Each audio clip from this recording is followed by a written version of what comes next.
Hello, everyone. Hello, everyone. May I request you to take your seat, please?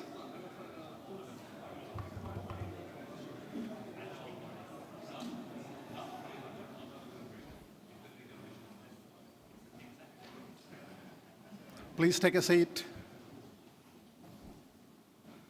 Konnichiwa. Good afternoon, everyone. My name is Pranjal Borkatogi. I'm the events director with TradeWinds, and it gives me great pleasure today to welcoming you all to the TradeWinds Shipowners Forum Japan 2025.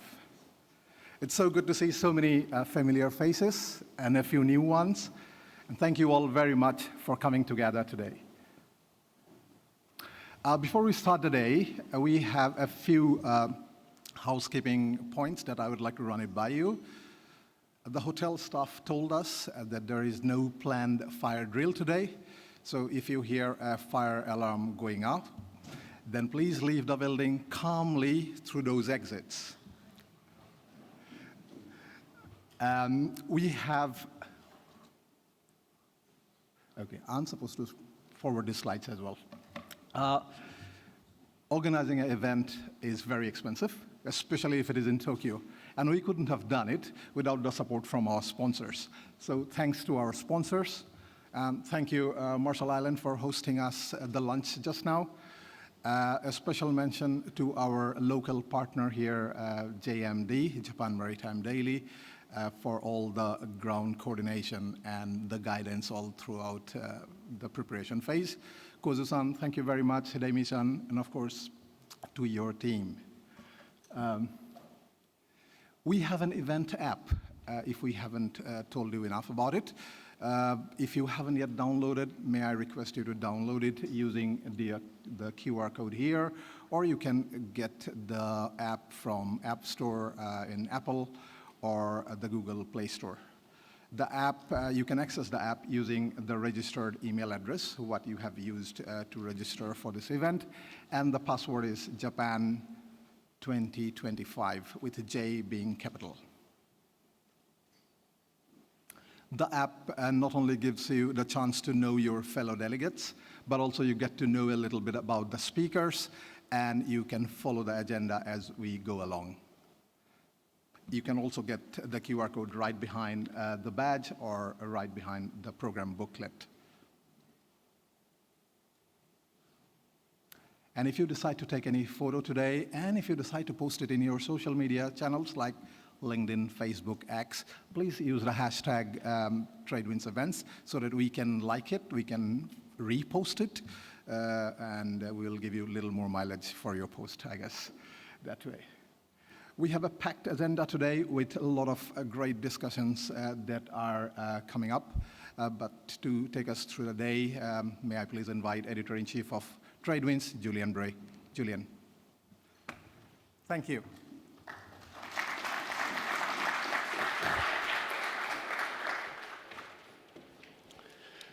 Thank you very much, Pranjal, and a warm welcome to all the delegates here today. I hope you find the day interesting, and thank you to all the panelists and speakers for the day. These events are made by the panelists, the contributions they make and the discussions that we hold, and their time is valuable, and we very much appreciate them sharing with you those views in that time. Before we start, let me offer a few thoughts to frame the discussions and conversations we'll have today. I think everyone will agree that we're living through some of the most turbulent and uncertain times for many decades, both politically and economically. The shipping business, in fact, is quite literally in the crosshairs of this debate. There is unprecedented disruption from wars in the Ukraine, in the Middle East, and the Red Sea. There's uncertainty from sanctions, from trade wars, and even the energy transition. And then there are the threats, disruption, and opportunities of the digital revolution. And with all of that, shipping status as a strategic issue is increasingly under focus, putting the industry under greater attention at the highest political levels than we have seen in decades. Of course, despite all this, many major shipping markets are doing remarkably well. They're benefiting from this uncertainty, as they often do. And I'd just like to quote a note from Steve Gordon, the head of Clarkson's research last week when he put out his quarterly review. He commented that most segments of shipping today are maintaining a very healthy cash flow, but complexities ahead are building. Alongside underlying and often supportive existing trends, traditional supply and demand fundamentals, navigating the complexities from geopolitics, disruption events, tariffs, sanctions, energy transition, and energy security are all becoming increasingly important in weighing up the opportunities and risks ahead. And of course, no more so than here in Japan. It is the world's fourth largest economy. It has the world's third largest fleet. And as the world becomes more interreliant, Japan is more exposed to global forces. And it is perhaps especially so as Japan is Asia's most developed economy with such strong ties to the West. So we're here today to discuss the implications of these issues, both for Japanese shipping and the Japanese maritime cluster, as well as its partners worldwide. Now, just briefly, we have divided the day into 3 sessions with a brief coffee break between and then a network reception at the end. The first one is broadly about shipping and the new global trade order. The second about the green transition and the challenges that is presenting. And finally, a panel on the shape of the future fleet, both with technology and with the shipbuilding implications. And so with that introduction, may we move on to our first leadership spotlight of the day. We have 4 leadership spotlights today, which I hope you'll find very interesting. And the first one is with Shin Ueda, the president and CEO of Mitsubishi Shipbuilding Co. So if I could introduce, if I could ask Mr. Ueda to join me on the stage now, I'd appreciate it. Thank you.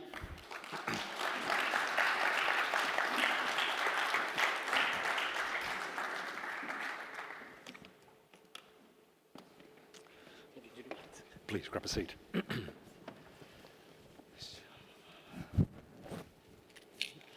Mr. Ueda, thank you for agreeing to be here today. And I'm very, very honored to have this kind of the opportunities. Yes, thank you very much. I guess you didn't realize you'd be the first opening speaker, there is no pressure on that. Yeah, okay. It's an honor for us to have you today to talk about these issues. And we want to talk for about 15 minutes about not only what Mitsubishi Shipbuilding is doing, but your perspectives on the wider world and the position of shipbuilding. Yeah. And my first question is around the global agenda driven by Donald Trump. I think most people have been surprised that shipbuilding has been an issue, that he has put up the political agenda quite so far with his attacks on Chinese shipbuilding, of course, and the costs. But from your perspective and what we can tell so far, what do you think are the implications for shipbuilding here in Japan, and as well as further afield, but specifically initially Japan? Yes.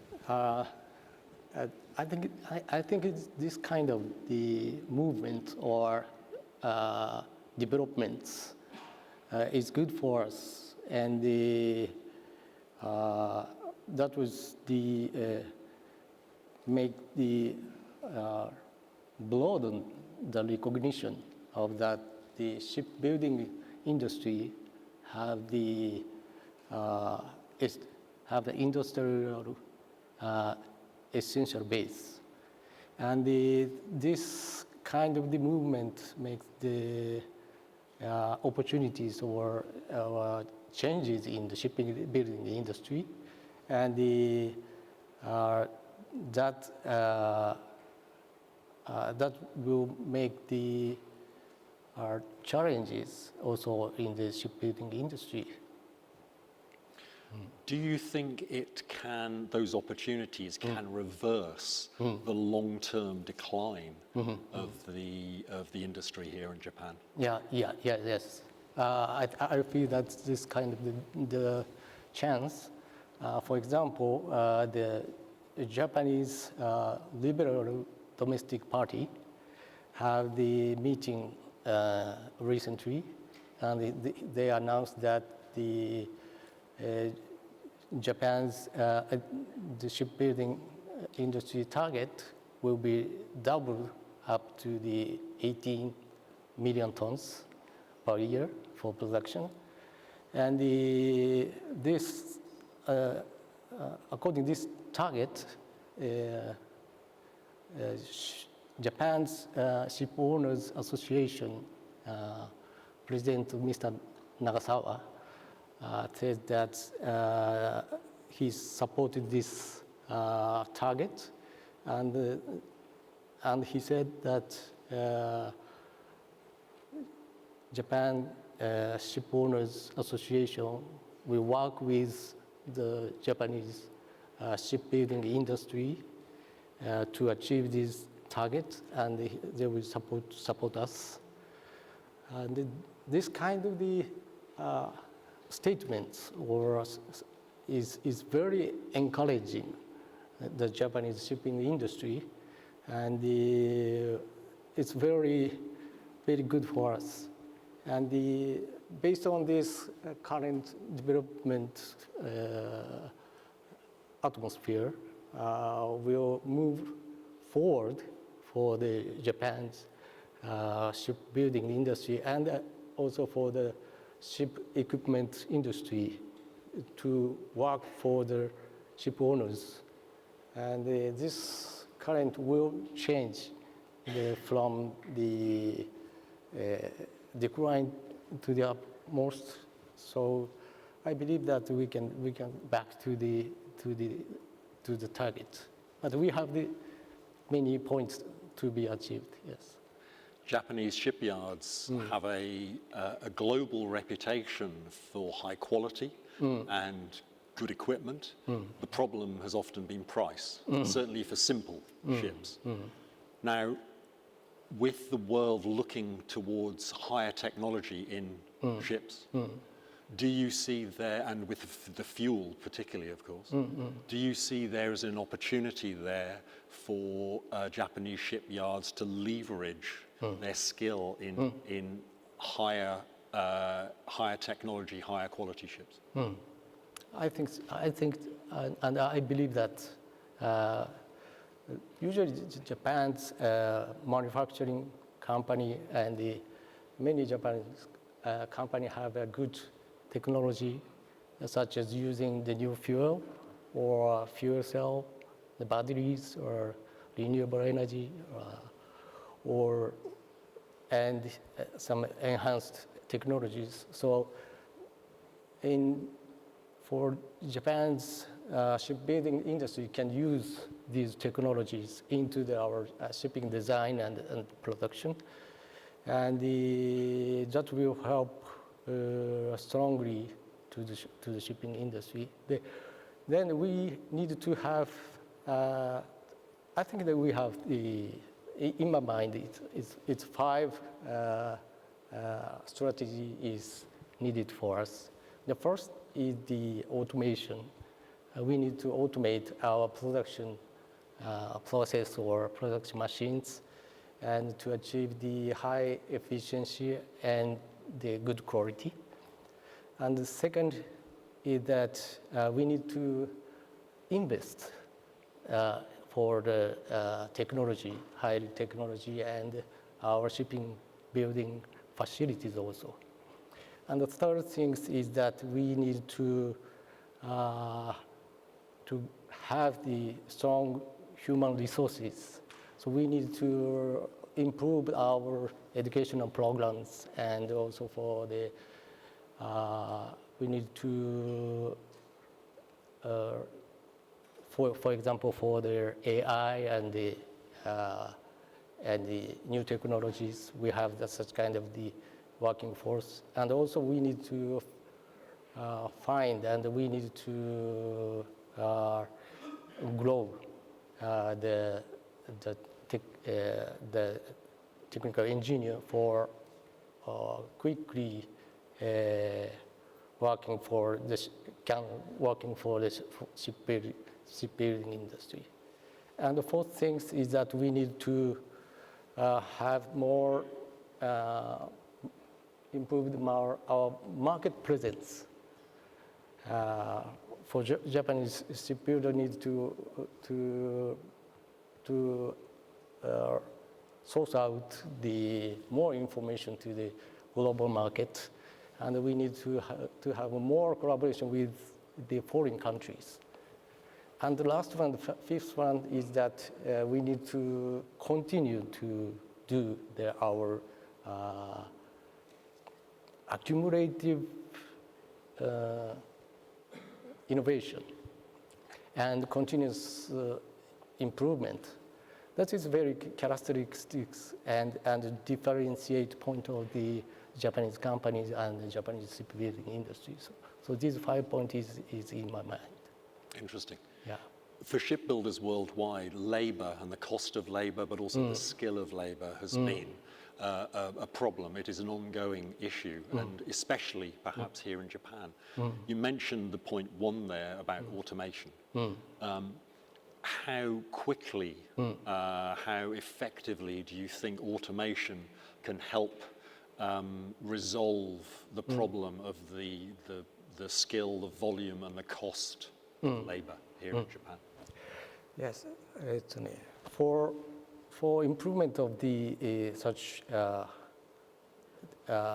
automation, it's better to use the new technology and the new, for example, for the robots or AI, and so it's not can achieve within our industry, but we need to have the more knowledge or more technology from the outside of our industry. So such the collaboration with other industry or collaboration with other with different culture company is a key point. So we need to go outside to our industry and bring back the new technology to the shipping building industry. I think that today is very different from the 10 years before. The robots or information or all new technology is available and it's affordable more easily. So the point is that how use it, how implement in our company operation and capitalize it to the operation. That is, I think, the key point. Moving on to your own company, Mitsubishi Shipbuilding, you have become a specialist in recent years in high-value vessels and looking at alternative fuels for ships, in passenger ships, as well as some energy-carrying ships. How big do you think that market will grow, and what are your particular ambitions to deliver to that market? We are really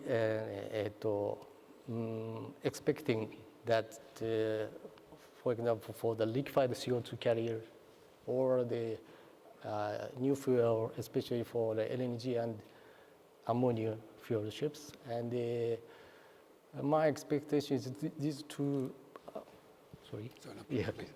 Two products is I believe that we can give a big impact to that market, and the two products will be grown up in the future. But the point is that we don't know when that will come. When that will grown up, we cannot understand that we cannot decide. But the point is that we need to prepare for this technology, and our company is already prepared these solutions and products. But this preparation is the key points. Yes. Over the last 2 years, Yeah. in the alternative fueling space, the majority have been of new ships ordered have been LNG fuel ships. There have been relatively few ammonia, hydrogen, even battery fueled ships. How important, and that is because of the concerns of the fuel supply more than anything. Yeah. How important do you think agreement at IMO later this month, in 2 weeks' time, how important do you think that will be to drive, to accelerate the appetite for those other alternative fuel ships? I think that's IMO's movement is very important. And as the Japan Owners Associations, the president, Mr. Nagasawa, also said that the one set of the global regulation is better for them, and the regional regulation is not the last point they want to have. I think that's kind of I'm agree with him that the one set of the regulation is better for that. In that view, the IMO's decision of this month is very important. But at the same time, it's better to discuss carefully about the content or implementation of that regulation. And anyway, it's very important, and we have the close eye on it. Yes. A last question to throw at you, and I'd appreciate if you don't answer it directly. Yeah. But how realistic do you think are Donald Trump's and America's plans to make American shipbuilding great again? America is a great country for in the shipbuilding history. Yeah, indeed. And it's about the World War II ages. They are making many ships, and they have a very big contribution for applying the welding technique introduced to the shipbuilding, and also for today the worldwide shipping trade is major part is container system. I think that this container ship is invented by the United States. Indeed. Yes. Then I think that the United States will back to the great again. But the problem is that how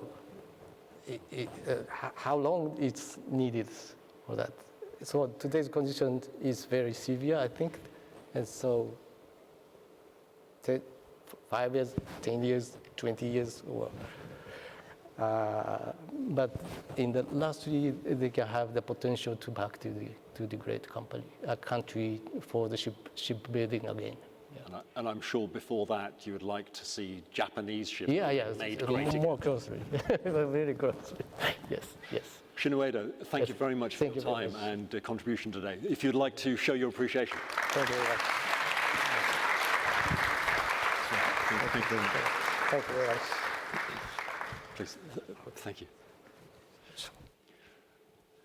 Thank you very much to Mr. Ueda for his comments there. And I'd like now to move on to our opening panel, which is sort of the perspective from ship owners about mitigating risk and capturing growth in this world of uncertainty, in this new trade order. So if I could ask the panelists to join me up here on stage. Thank you.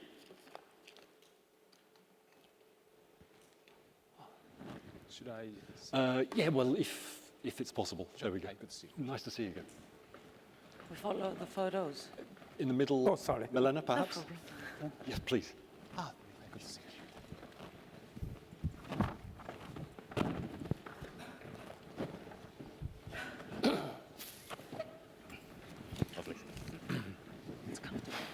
Thank you very much, ladies and gentlemen. If I could very briefly introduce them.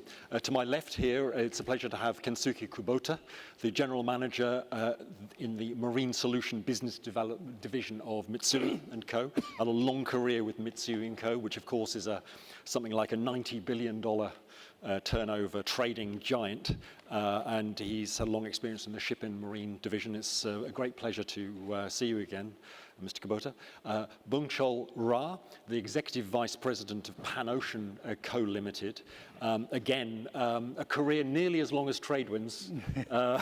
Mr. Ra started in 1991. TradeWinds started in 1990. You're also CEO and President of Pan Ocean Japan, which is one of the reasons you're with us today, and thank you for the time. You have over 110 ships at the moment and are developing. Next up is a very great pleasure to have Milena Pappas, the Commercial Director of Starbulk, which, as many of you'll know, is the US-listed dry bulk company, the biggest specialist dry bulk listed company, in fact, and Milena's been there with originally the family-backed company since around 2009. I believe. Time flies. 2005. 2005. My apologies. And Starbulk's obviously has been known as a consolidator in recent years. Next up, there is Koichiro Nimimura, the Deputy Chief Strategy Officer of Mitsui O.S.K. Lines. Mitsui O.S.K., the third largest listed shipping company globally and a key player here in Japan. And finally, and certainly not least, it's a great honor to have Mr. Akira Kono, the Executive Vice President and Executive Officer of NYK Line, who is also now the Chief Financial Officer of NYK Line. And congratulations on that appointment, Mr. Kono. As I mentioned just now, this is headline this mitigating risk and capturing growth in these interesting times. And Mr. Kono, if I could turn to you first, as I think it was the CIA originally who christened the acronym that these are volatile, uncertain, complex, and ambiguous times. a lot of confusion there. In that era, is this a good time or a difficult time to be a ship owner? Mr. Kono. Oh, no. Sorry. Yeah, thank you for the question. And I think this is both challenging and also the exciting time to be a ship owners. And the volatility and also the uncertainty in the global market demands agility and also the resilience. And at NYK, we view this is the kind of the opportunity to innovate and also reinforce our business foundation. And today's environment, and especially the economic and also the political situation, and the flexibility and adaptability are essential. And probably we must not be bound by the conventional wisdom. That's one of the issues. And also rapid decision making is required.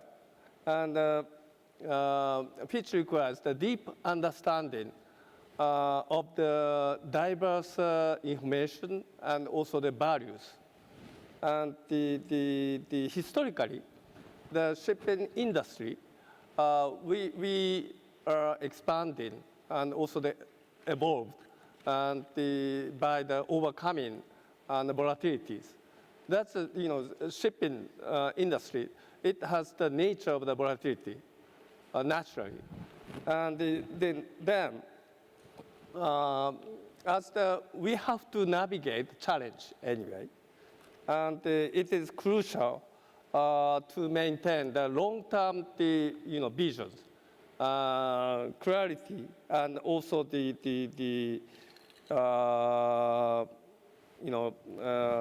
value or the long-term and mid-term goals.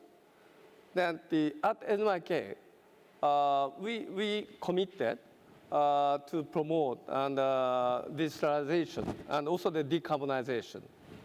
That's one of the core pillars to develop our shipping business in the coming decades. And also our effort to make the shipping more sustainable and forward-looking business model. That's a key for the industry, I think. Elena Pappas, could I ask you, as an independent owner, in these challenging times, do you see this as a time for taking more risk, or is it a time for perhaps sitting back and showing a little more caution? Well, first of all, I'd like to say that I think that shipping is inherently a risky business. So if you're risk averse, maybe change the sector where it's not for you. Shipping, as you said, is inherently volatile, uncertain, complex, and ambiguous, and it has always been as such. But I think that what defines this period more is the fact that it's even more ambiguous in the sense that politics have taken a front row seat. And suddenly, apart from the fuel agnostics, apart from the question marks with the IMO, and we have the IMO coming up in 2 weeks, and we have to see what's going to be ratified and what's not. Hopefully, it will pull through, and Mr. Trump will not manage to pass on and convince everyone that climate warming, global warming is a hoax. So I think that this is a little bit of a problem in the sense that, we are used to taking educated predictions, let's say, and base our decisions on fundamentals of supply and demand, and be able to make decisions going forward. Now we're forced to wait to see what kinds of fuels are going to be in the future. What are the engines? What are the vessels of the future? There are inherent difficulties, but for us, there are also inherent, with risk comes opportunity. And one of the good things that we were actually discussing with our team whilst here in Japan was that, all the slots are taken in until 2029, definitely in Japan, 2028 in China and Korea. So what we were seeing was that most of them are occupied by tankers, containers, gas. So we see that there's a very small order book for especially Capesizes, which we're mostly interested in. So I think that the risk is always there, but there are opportunities, and if you take advantage of them and follow the regulations closely, take a little bit of a backseat this time around, which is not always a bad thing. We have a lot of upcoming projects from Simandu, bauxite trades, which is going to give a lot of ton miles, which is very important, and we have Chinese interest there. So we know that the support is going to be there from the demand side for the next 5 years, I'm talking, because who knows after that. With the environmental regulations kicking off, if they're ratified January 28, that will also be good for shipping, because it will increase slow speed, it will force inefficient vessels to come out of the market, because taxation will come in, it will make it much more costly. We will have some direction, so I'm all up for risk, and so is Starbuck. On that point of the dry bulk trades, could I turn to you, Kensuke Kubota? You're obviously more of an operator than an owner, but in terms of the dry bulk market, do you see this as a time for perhaps a little more risk and a little more exposure because of those fundamentals in the supply and demand side of the market at present? Just looking at specifically the dry bulk, it's hard to say. You see the tension between China and the U.S.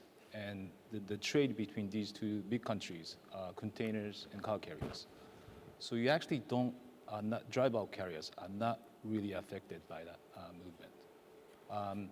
But at the same time, the ship price has been very high for so long, which is obviously good for the shipyards. But as for ship owners, if macroeconomics collapses, then obviously you have a problem with a charter rate. So we are very cautious, but at the same time, I think our view is to continuously order. You don't order at once 100 vessels. Our view or our strategy is more about constantly order the vessels so that your risk is mitigated or your risk is spread out. So that's our strategy, and I think, with a new IMO, hopefully, touch wood, that if the IMO adopts these new rules, I think things will drastically change. When you look back 2020, when the VLSFO, the new IMO rule, kicked in, some companies were bold enough to install scrubbers. Many people said that's crazy, that's waste of time and money, but look what happened. People with the scrubbers, actually, yes, it became a huge success for these guys. I think Milanana-san is smiling, but with these big changes, you actually see big opportunities, as Milanana-san mentioned. Could I turn to Mr. Nimamira of Mitsui OSK Lines? Mr. Kono just mentioned in his introductory comments there that it was time to break out of conventional thinking. Your leadership, Mr. Hashimoto, who we'll be speaking to a little later, is setting a new strategy for Mitsui OSK. How difficult is it for you when you are setting the detail of strategy to mesh the uncertainties and upheavals of the real world with a longer-term vision that you're trying to expose? Thank you, Julian. Very good question, and we're we're trying to find the right answer, I'd say. So we've been doing shipping for 140 years, and we are probably very good at doing things precisely, steadily, but to really innovate or take more risks or challenge into new areas, we've always tried to do it, had it in mind, but at the same time we have the daily operation we have to do, put a lot of effort on. So we're trying to now do more on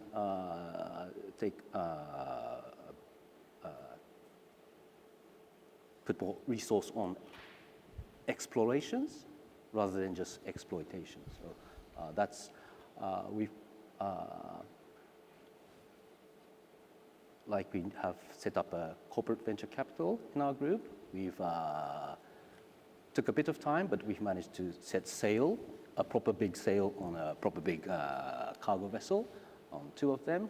We plan to do more. We are trying other technologies, etc. So I think, as you say, when the world is changing so fastly, and in a big scale, I think that drive we are trying to do to adapt to the changes and be on front of the new opportunities, I think we're taking the right move. Now let's hear the view from a South Korean perspective, Mr. Byung-chul Ra of Pan-Ocean.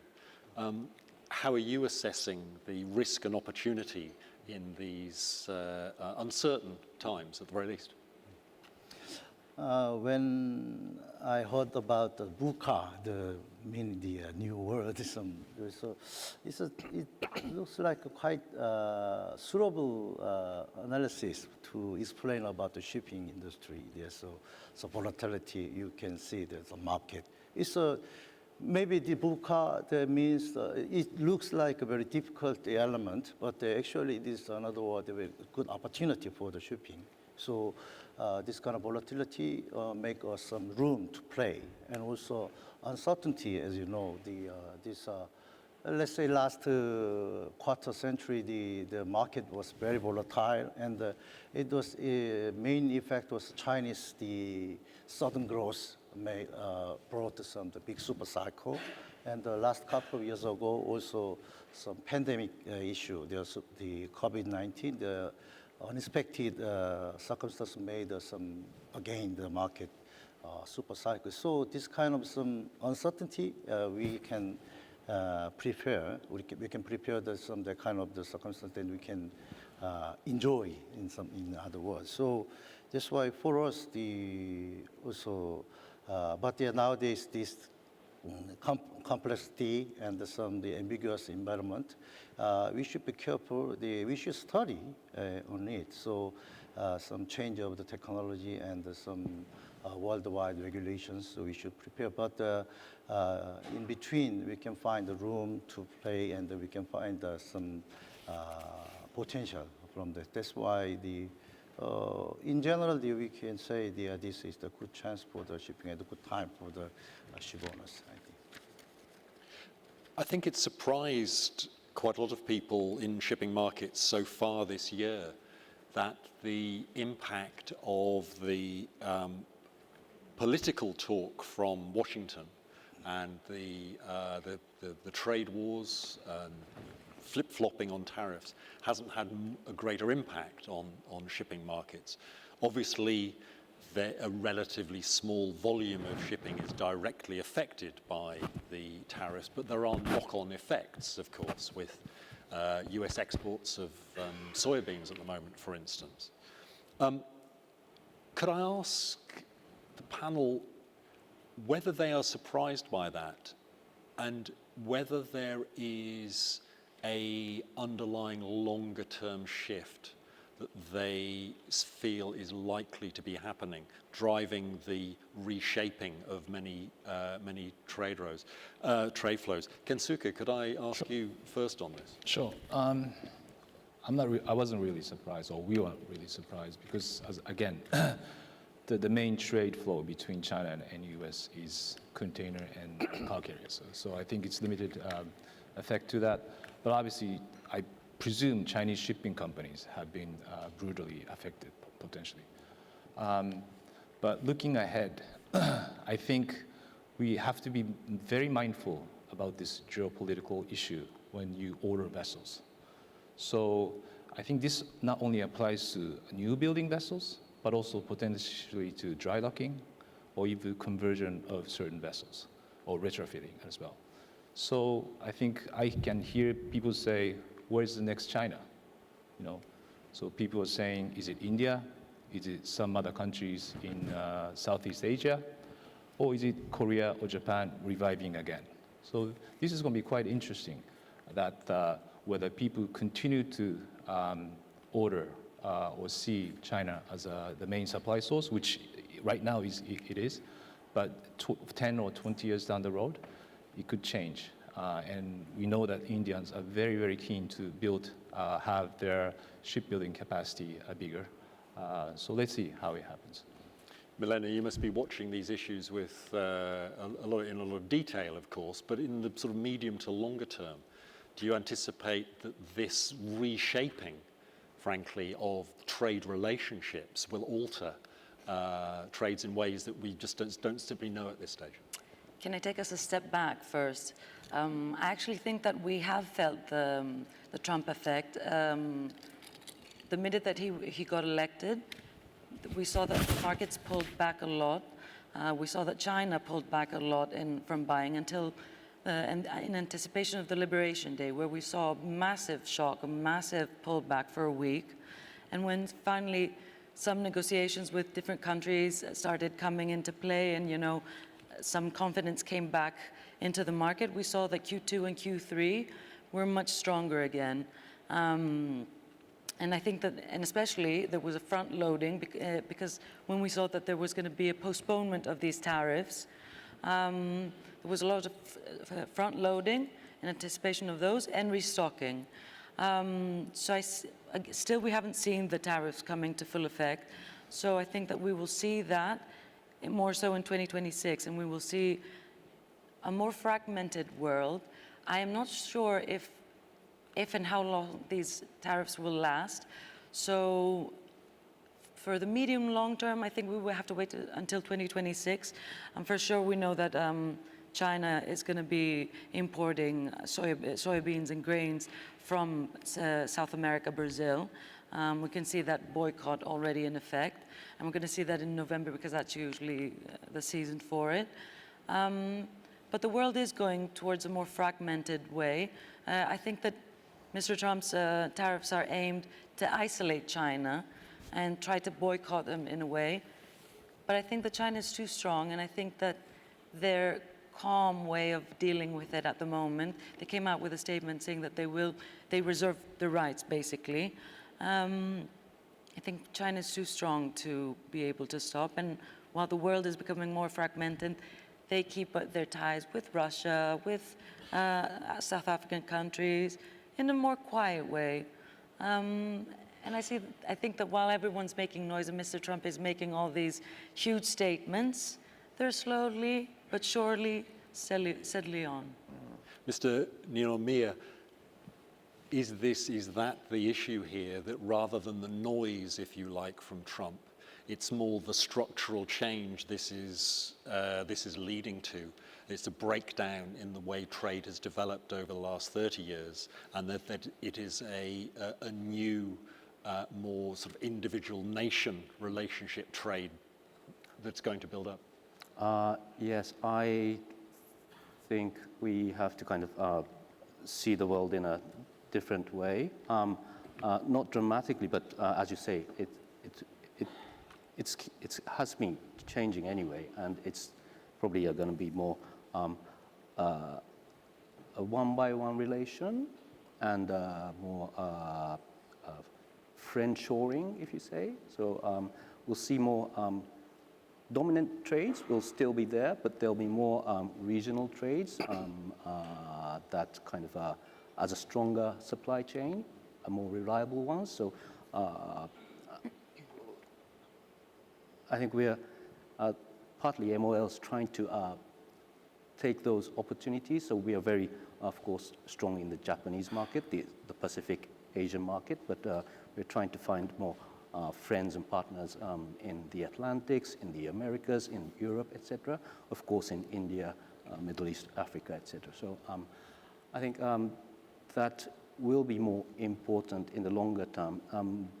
And then besides, there's the demography issue. So taking all that into account, we'll probably have to have a lot of home grounds or a lot of places where we have good partnership and business relation. So that's probably a change happening. Mr. Kono, this new world of fractured trade relationships, arguably it will mean that shipping is less efficient in that more cargoes are moving greater distances, and the uncertainties of the last few years almost get hard-baked into the future of shipping.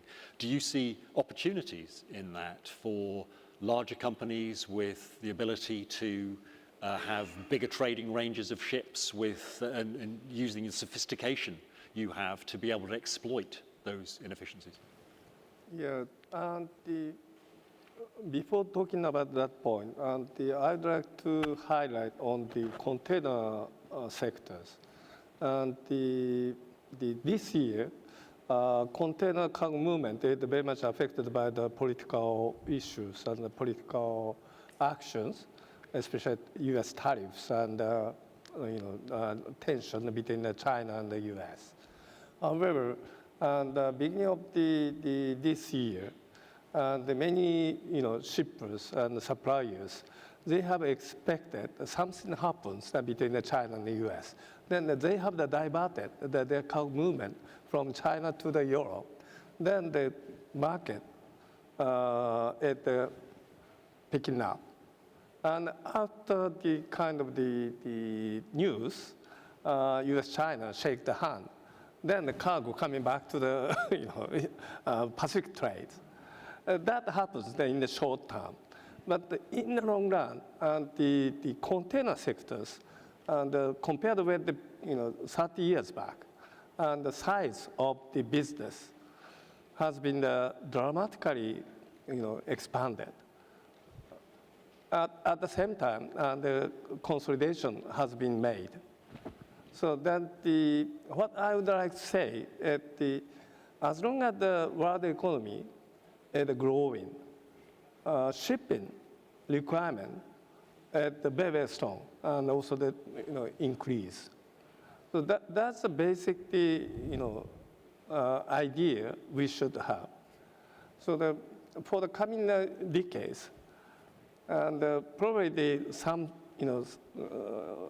specific sectors like the dry bulk sectors might be affected by the short-term trade tension between the U.S. and China, but that might be overcome and by the global economic growth. So then the other in my case, then we have the kind of the portfolio and many kinds of the shipping, container, dry bulk, the car carriers, and the energy transportation. On top of that, probably the decarbonization is one of the big challenge, but at the same time the big chance, opportunity for everybody. Then I think as I said before, the volatility, the always the nature for our business. So then we should not be afraid of the volatility. I'm very much confident that the ship industry can overcome such volatilities. Mr. Ra, have you seen the demand picture change significantly for you in the recent months, and do you anticipate it accelerating in the coming year or two? Yeah, so the main fact nowadays we are talking about, most of people talking about the gentleman Trump, or some change of the trading pattern. Yes, that's the main topic we are talking about nowadays. So, but as I mentioned, the soybean case, yeah, so already the China import nearly 100% of the soybean from Brazil instead of before average around 30% they imported from the USA. So they have alternatives and they have their own facilities, their power. So, but it actually in the shipping, it actually influenced to the more positive effect, positive result is an increase of ton mile. So, but yeah, this is one small part, and basically, if personally, I would like to say Trump is the politician, but he is also a businessman. I trust on his DNA. So he won't drive to the edge. Yeah? So, and sometimes, actually, the next month, there will be the APEC summit in Korea. Yeah. Actually, the Trump and the Xi Jinping summit meeting is scheduled already. So everybody talking about this possibility to make a great deal there. He loved the word of great, so it would like great conversation they have. So after that, but we should prepare some change, the major change, so-called hub to spoke. So far, we always stand these three Western countries as a main black hole of in terms of dry bulk, the black hole of the resources. Obviously, the leader was China so far. But if the situation will going on like this way, then we may diversify some of the multiple hub we made, such like Southeast Asia or Latin America. Yeah, it's a kind of a scenario we can prepare, but we don't see then that big change. Yeah, so we should prepare, obviously. Yeah, but we don't see major change, and we will hear some of the good news soon. I personally hope. Yeah. I must say that never before in my career have the statements and policies of a US president or coming out of the White House have had such relevance and resonance in shipping. But the last principal issue that I want to raise with you today are the implications for you of the US trade representatives' port fees on Chinese-built, Chinese-owned, Chinese-financed ships. Now, frankly, many owners that I've spoken to and operators in recent months, they have downplayed their view of the implications, partly because the threat of fees was reduced, the final fees are not yet out, and the detail isn't out. However, in recent weeks, we've heard an increasing number of comments private comments about reflagging out of Hong Kong, about refinancing from Chinese leases. I feel, from what I hear, there is something going on under the surface, which is material. And I wanted to ask you, as far as you're able to comment, how are you reframing your business and relationships with China and port rotations even to reflect this, to manage the risk? Could I ask you, Mr. Nimamiya, for how Mitsui is managing these risks? Yes, thank you. So we have a portfolio of several sectors, so it depends on which business.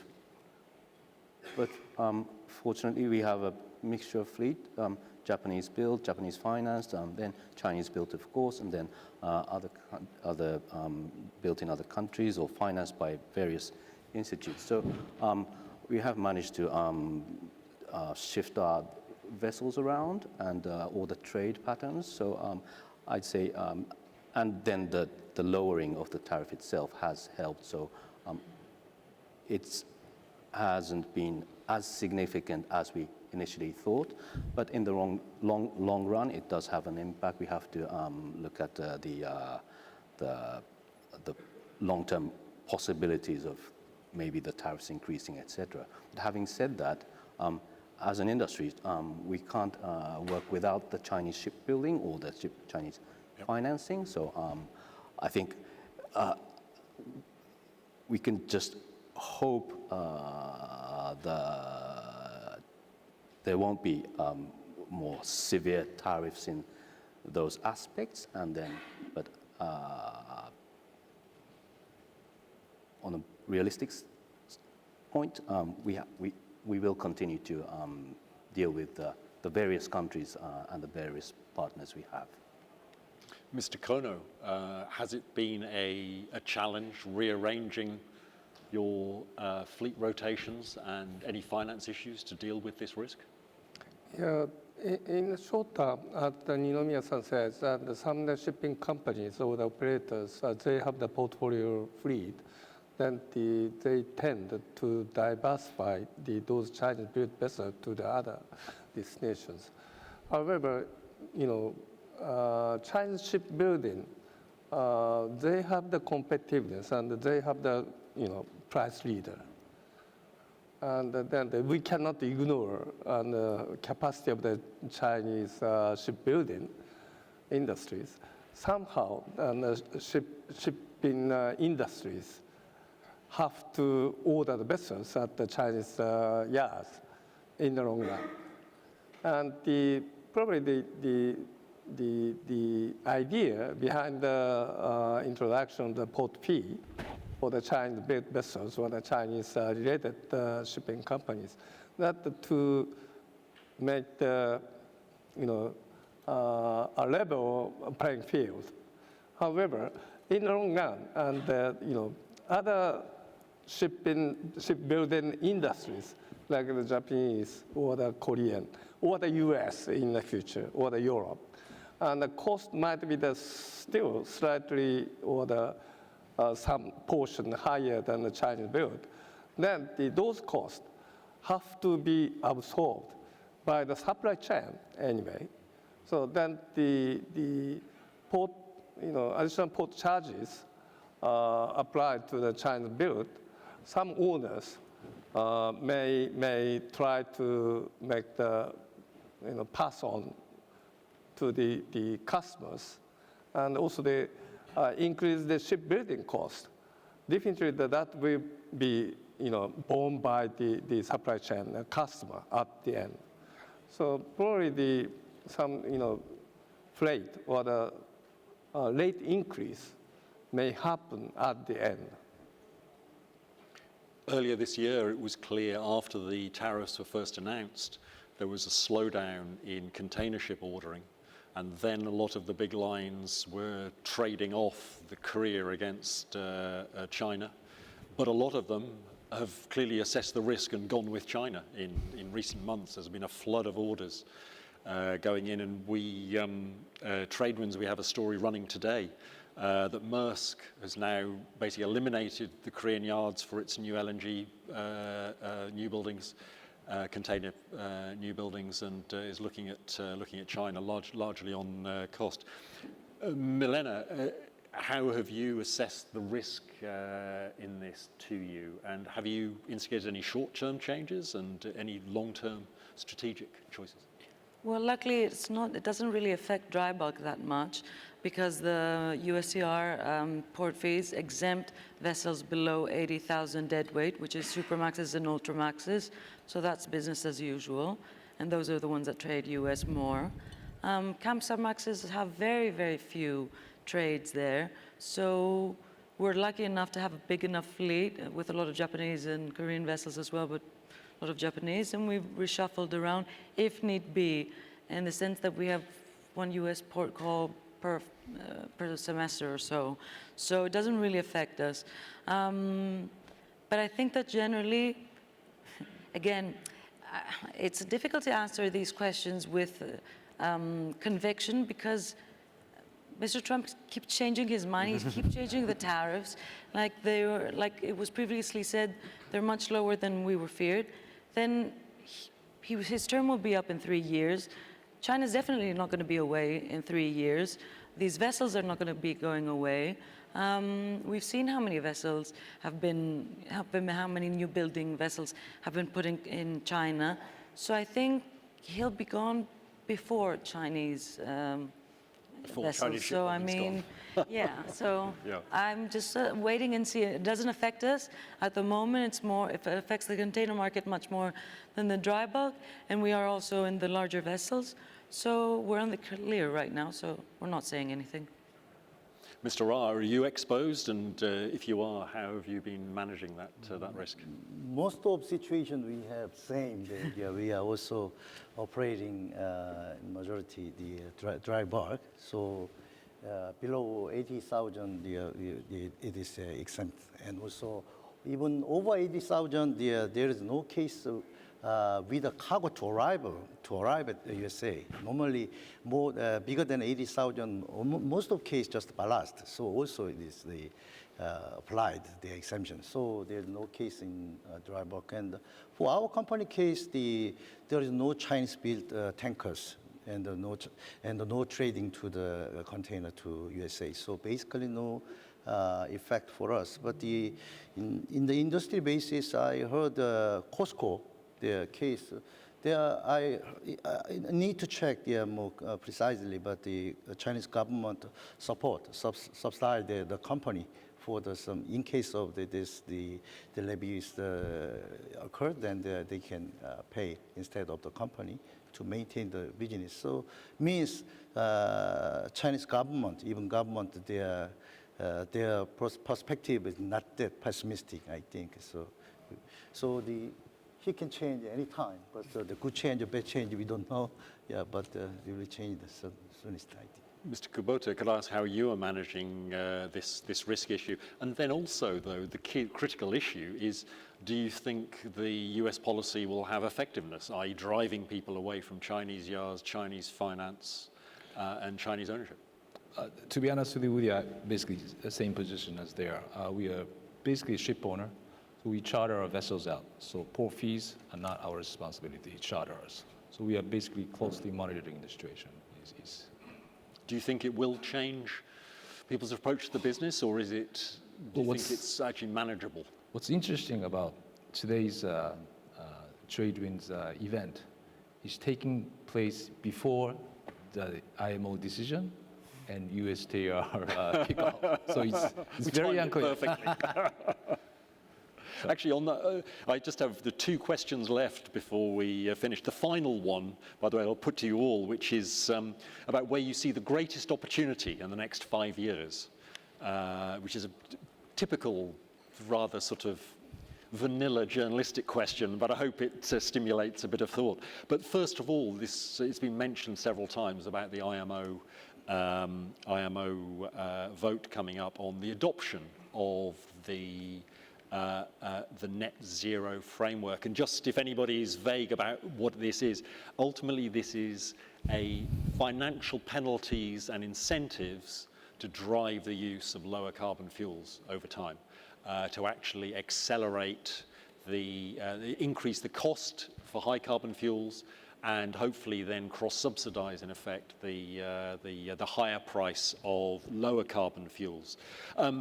Mr. Kubota, as you mentioned it, what are your hopes? I'm not going to ask you whether you know it'll be changed. That's a silly thing to say. But what are your hopes? And if it is positive, do you think it will have effect? It's not hope. I'm a firm believer that IMO will adopt. Yep. And this will be a significant milestone for shipping industry. But I think the key issue here is that MEPC 84 will agree the frame. Yep. The execution of the rule itself will start from 2028. So we actually have 2 years to decide the details.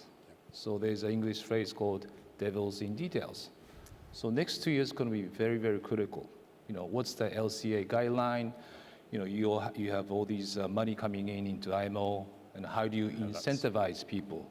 What kind of mechanism are you going to introduce? So these are going to be very, very critical.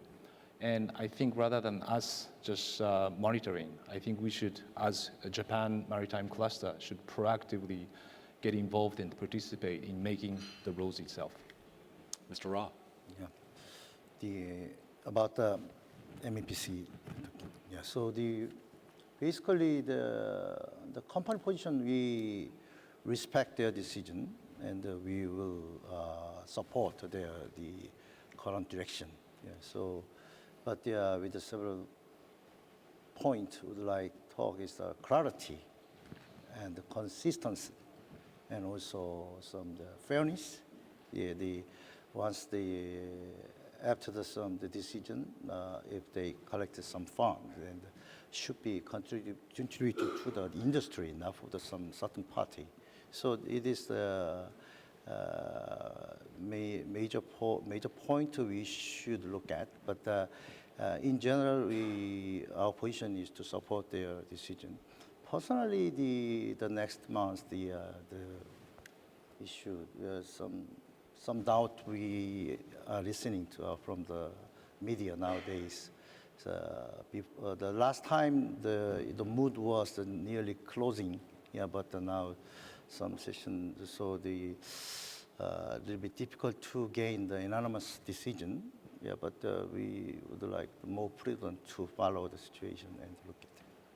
Milena Pappas, some of your compatriots have expressed in recent weeks grave concern about some of the details in the energy shipping space. What is your perspective?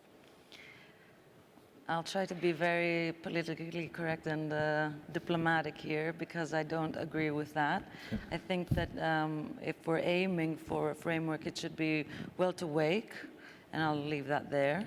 I'm for the IMO, and I hope that the decisions that have been made, they've made two important decisions: the date, January 28, and the fact that it's going to be a technical measure versus an economical measure. So basically the GH intensity of the fuel you're burning, so penalizing how dirty the fuel that you are using versus how much you're emitting. So these two, it's important to be ratified, in my opinion, so that we can move forward and have a little bit of a framework, because it is a complicated discussion, it's a complicated issue that we're navigating, and it needs to be taken step by step. However, we still need to decide on the GFI of each of these fuels, and that's one of the objections there. And the rewards on the greener, non-polluting fuels. Personally, I would hope that there would be a little bit more clarity regarding green technologies like carbon capture and storage, which is something that exists and something that we can do today with the existing vessels. For us, it's also important because we have scrubbers, so we're a step ahead. We've tested the technology, it works.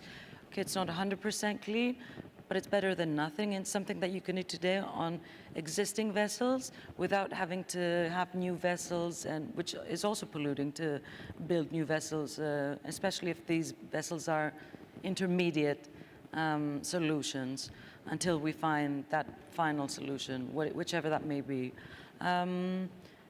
And also I would hope to see a little bit more support from the IMO for port infrastructure and scalability of the fuels. Yeah, that's critical, actually. Yeah, the port infrastructure is very important. Koichiro, Mitsui O.S.K. Lines has committed to be a first mover in the energy transition. How important is it? Do you see the adoption of the net zero framework? Yes, it is critical, I think. As you've just mentioned, so MOL has tried to be one of the first movers, not the only first mover, because just by ourselves we can't change anything. So it really needs to be an industrial transformation with all the shipping companies. Not only the shipping companies, it needs to be the shipbuilding companies, the engine providers, and then the ports and fuels. So it's a whole holistic change. And to make that happen, we need a fair and proper regulation and a system and penalty and incentive framework. So the IMO decision has taken a long time, but it's actually the only industry that could have this proper framework that theoretically works. So we're really hoping it goes ahead, and then we'll carry on our kind of position or role as one of the first movers, together with our similar-minded colleagues. Mr. Kono, could I put the same question to you, and also put to you how interesting and how important do you see this as being the consensus within the shipping industry for this to actually make it effective and deliver it in the long term?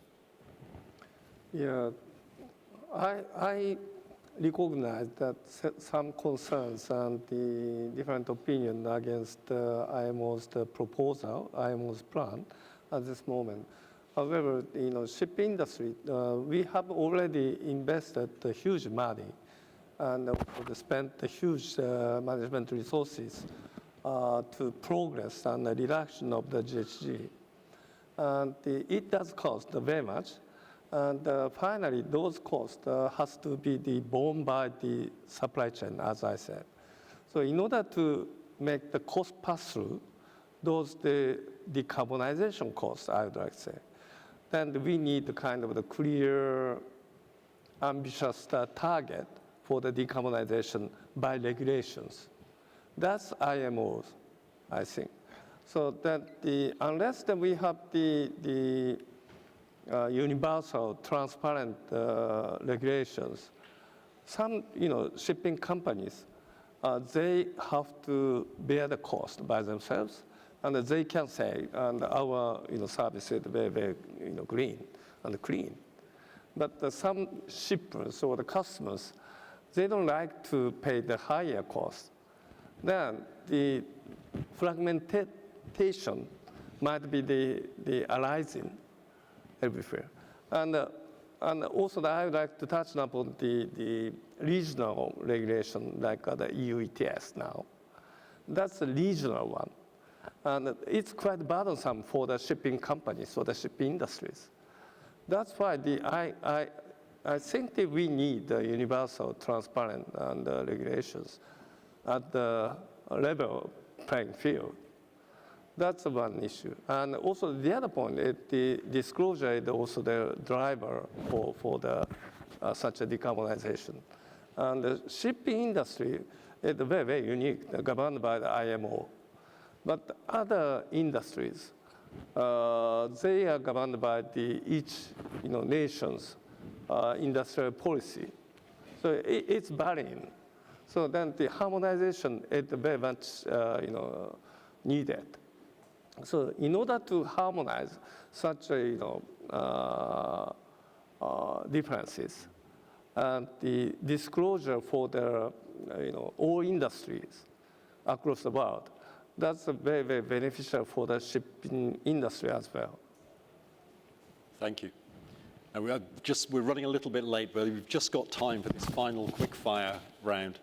And as I say, where do you see the greatest opportunity in shipping? And I sometimes ask panelists this question saying, where would you invest your own savings or your own pension if you were going to be investing in shipping, say for the next 5 years or so?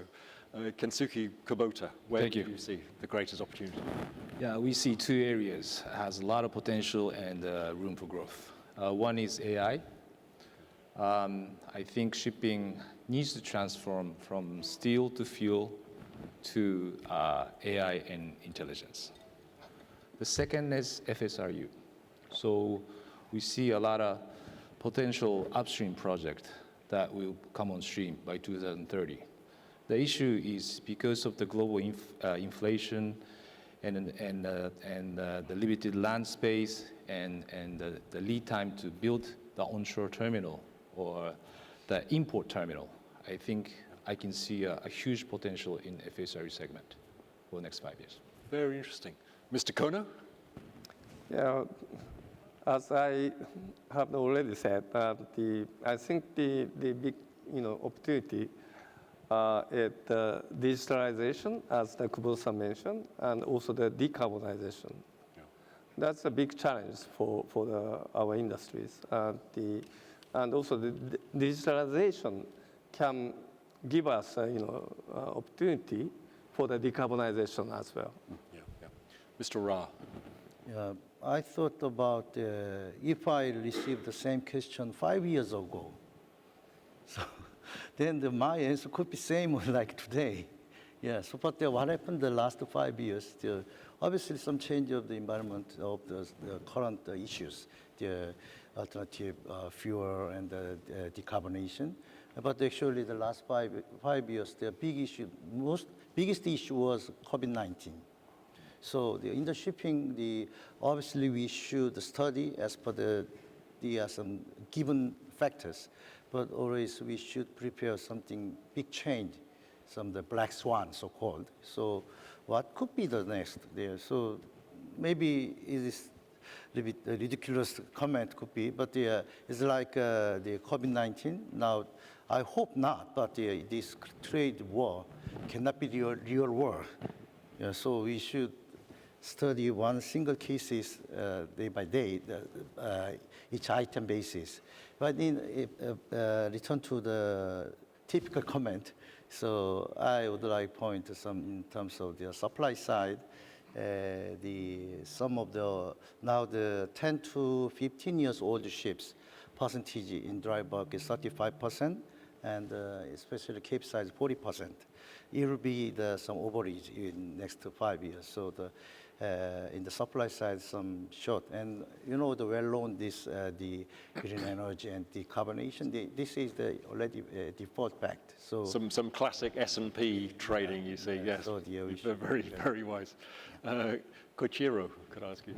Okay, thank you. I think I echo with Kubota-san, Kono-san. So decarbonization, those will be very important. And we're fortunately doing this event in October, but if it was 3 weeks ago, it would have been very hot and warm, and Tokyo is becoming unlivable. So I think not just as an industry, but we have to do something about the problem. So I think a great opportunity lies in there. So that goes to energy carbon-saving technologies like wind sails. Seeing Nick, my old friend, right in front of me, but all the carbon capture technologies. I think those all have a great opportunity, and it's also the kind of the right place we should be putting effort and money in. Thank you. And Milena, may I give you the last word to you? Yeah, I'm very happy you gave me the last word. I got the privilege to listen to everyone. But I'm going to agree with Mr. Ra. I'll be more in our sector. And I think definitely in the Capesize, if I were to choose. If I were to choose from dry bulk, I would definitely go for Capes. But because it's very difficult to find the right candidates, or the right candidates are extremely expensive, because within the shipping market, ship owners are all looking at the same things. The minute that there's, a small drop in, for example, Kamsamaxis, oh, there it is, we're all running there. We see one Cape in the market, 12 people, one goes too high. So You can buy into a pure listed company that is discounted to NAV. So then you're buying across the fleet, and then the opportunity is right in front of you. So I think I would do a mixture of some good companies that I believe have good governance and are pure plays, or depending on what I believe in. And then I would look at the fleets. I would see what's an aging fleet and what has a small order book, and go for that. Excellent. Everybody, thank you very much for your time. My personal appreciation of it. And if you'd like to show your appreciation, thank you. Thank you, please, if you could. Thank you very much. We agree. Thank you very much indeed to everyone there. And now, before we break for coffee, it's a great pleasure to have our second leadership spotlight of the morning. And I'd like to introduce to the stage Ayaka Ishikawa, the head of Aviation, Shipping and Transportation Finance Department in MUFG Bank. Ayaka.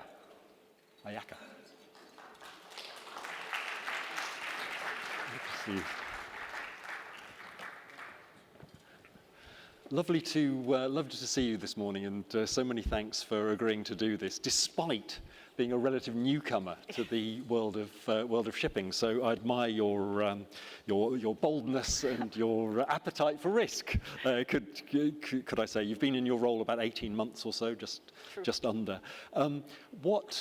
What encouraged you to take the role when when the opportunity came up, could I ask? Yeah, thank you. And indeed, likewise, I'm very happy to be here.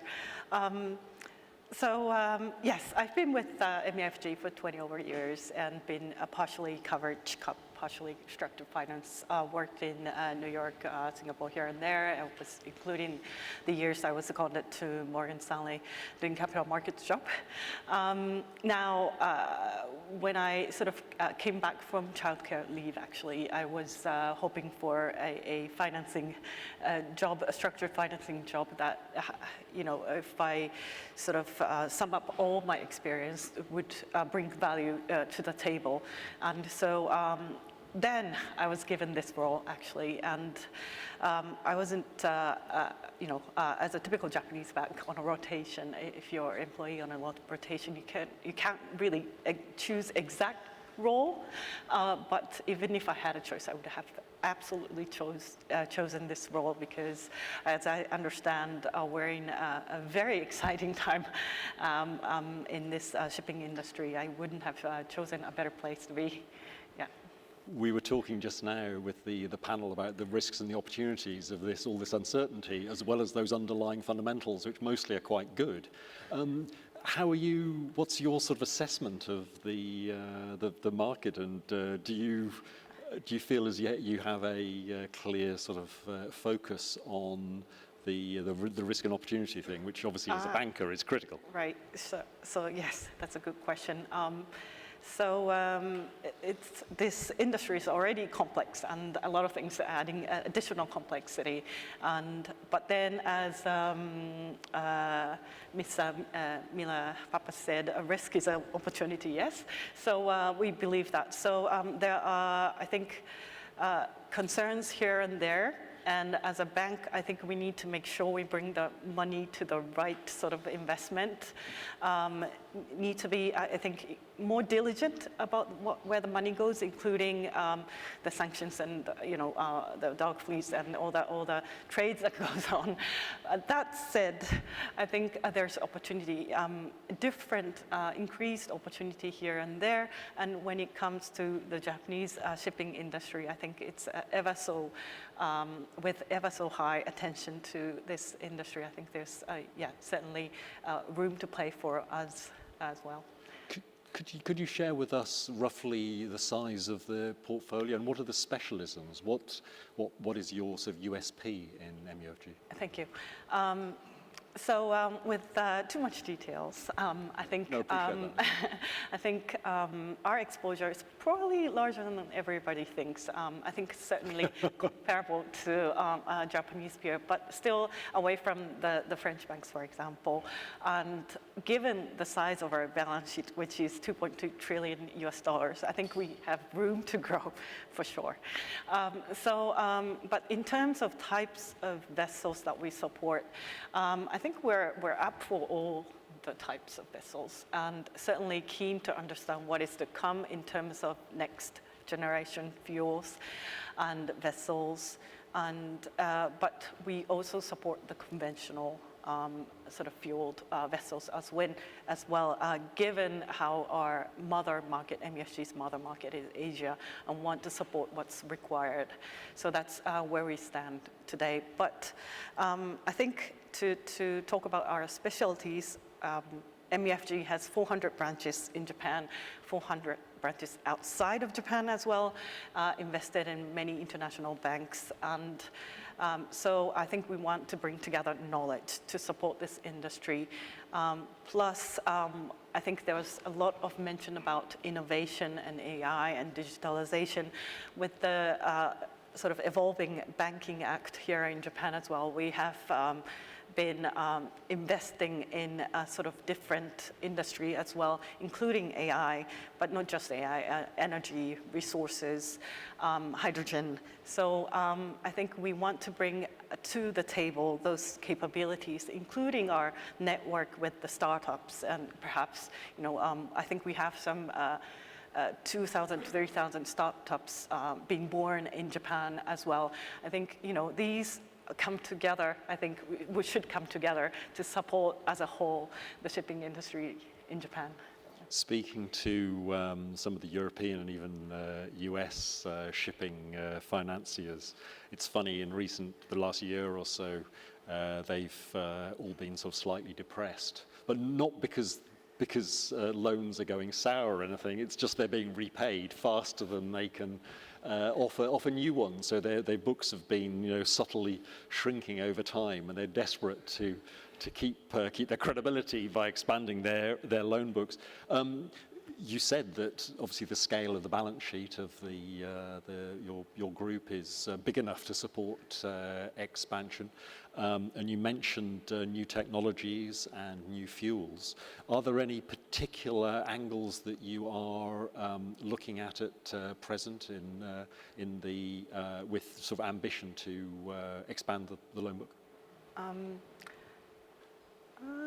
So in terms of next generation sort of shipping, I think we'll be doing our part in terms of due diligence and making sure when the time comes, we'll make those supports for new investments.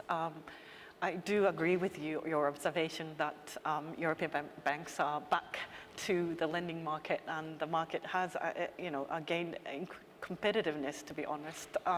So we cannot always win the deals, although we want to be in those deals. But I think that's good for our audience today. So I think all in all, including all kinds of vessels, and I think new sort of energy and resources, or including the biofuels, and I think latest technology, we want to be definitely part of it. If there is an essence, of course, with the increased attention on sort of Japan's shipbuilding and perhaps owning capabilities, I think we want to ensure there's one more Japanese ship sold, and to support that, I think we want to be as creative as possible. Yeah. The bank overall was a member of the Net Zero Banking Alliance, but you pulled out of that, as have a lot of US and European institutions. In fact, it's being reframed now away from being a membership organization, but you remain a member of the Poseidon Principles. Explain the logic and the strategy in how you're approaching this. Thank you. So yes, so for those that perhaps are not aware, yes, we did pull out of NZPA, but I think it's similar, logic behind, we need to be in this all together.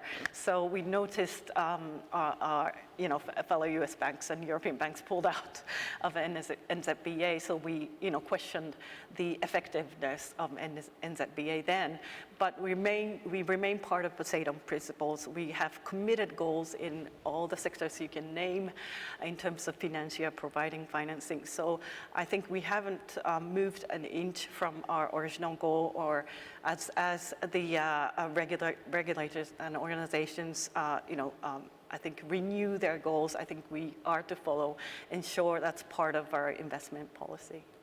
Just a final perspective, if I could. You're a professional woman in what is a hugely male-dominated market. I can count on the fingers of less than one hand the number of senior female shipping bankers I've met over the years.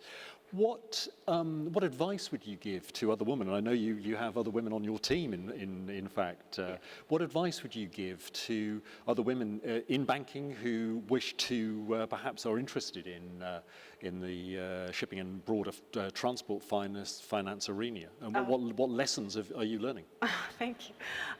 So if anybody's interested in joining us, we'll be delighted. But I think, yes, I've made similar observations, and therefore that was part of my reason I was doing my extracurricular activity called Women in Shipping in a small scale, which in an official scale and larger scale, I understand Ms. Kuma Sakura, who will later speak, is leading. But I think that networking also helped encourage sort of our sort of fellow sort of female sort of employees in different companies involved in the shipping sector to sort of mingle and exchange thoughts. But that's one way to approach, having to come together and exchange thoughts to move forward. Now, in terms of advice, I mean, it's, considering my humble existence, not entirely sure, but I think I'm here being supported by my team of experts, shipping finance experts here, and so I get to be sort of different from others, and I get to be authentic, very authentic to who I am, and wherever support is required, I get to ask for support, and in turn, when the time comes and when I can, I'll, on the basis that I'll give back eventually. So I think staying authentic is one way to be, I think. Just a final thought, if I could, on that. In the West, the rise of populism is putting a lot of pressure on what you might call the diversity agenda, and actually sort of taking positive action to deepen the diversity mix. And financial markets in general are among the least diverse already. What is your perspective on that question from here in Tokyo? So as far as MUFG is concerned, for example, I've been lucky. I think, even when I want to do this extracurricular activities, I get support.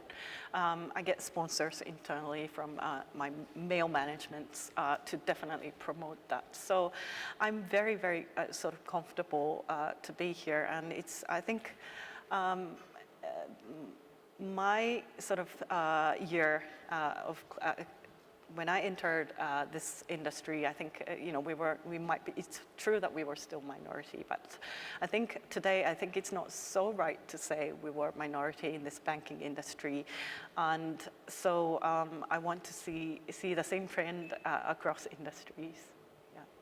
Ayaka, may I personally wish you every success in the future, and may your loan book grow ever bigger and more profitable, of course. But thank you very much for your time today. If you'd like to give Ayaka appreciation. And I'm very happy to say we've now got a coffee break until about 2:40, so about 15 minutes, 20 minutes at max, and look forward to seeing you back again. Thank you.